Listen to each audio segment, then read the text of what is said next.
In the jungles of Guatemala, in Tikal, stands a temple. It was built by the grandest sun god, Kaza Kanjawi, as a monument for his child bride, a testament to the enduring power of marital love. Hi, I'm James Hillary, senior researcher and storyteller at the Hope Institute in Phoenix, Arizona. My team and I have discovered vaccinations for over 200 diseases that ravage the developing world. But recently, I've begun to delve into a more complex area of inquiry: my own marriage.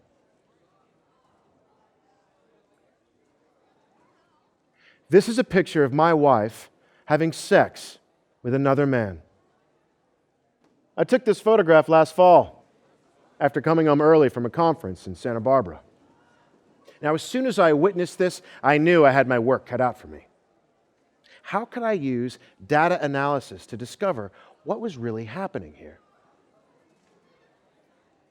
This is a functional MRI scan of my wife's brain the last time we had intercourse, the night of my 43rd birthday.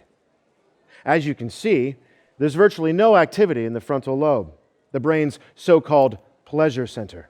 Now let's compare that to the map of my wife's brain immediately after having sex with my neighbor and doubles partner, Richard. I hope you all brought your sunglasses, because as you can see, the frontal lobe, which we established is responsible for the sensation of pleasure and joy, is on fire. Now you can imagine how this made me feel. I was ecstatic. As a researcher, I rarely come across data like this. Data that just slaps you in the face. But to confirm it wasn't an outlier, I needed to conduct the same research under different controls. Now, ladies and gentlemen, I'd like to introduce you to James, Amy, and Richard. Over the last 6 months, I got to know these rodents pretty well. Now, we wanted to recreate the conditions of the human study as closely as possible. So we began by creating a home for James and Amy. At first, they displayed optimal monogamous behavior. They happily shared feedings and copulated regularly. Then, we introduced James to Richard. We first had to establish trust between Richard and James. So we set up a series of bonding scenarios. Poker nights, late nights, sipping brandy while James told Richard things I had never told anyone before. Next, we increased James's work hours. While Amy stayed home alone, he worked honorably in a maze. And the last thing we did was outfitted Richard with a miniature jet ski, shaved his balls, and injected him with a tremendous amount of hormones to intensify his virility.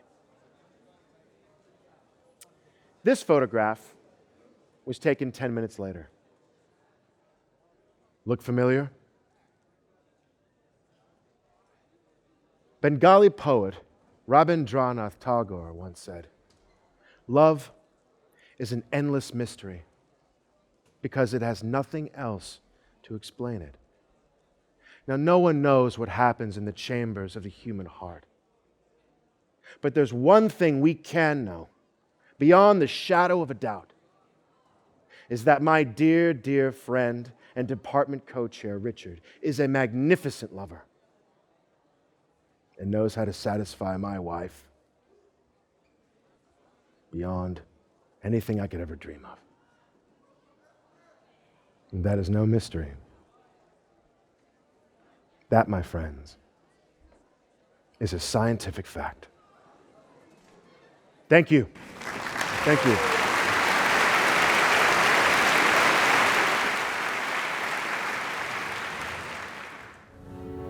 She started asking us questions. I want you to describe your balls. I realized after a couple questions she was drawing me.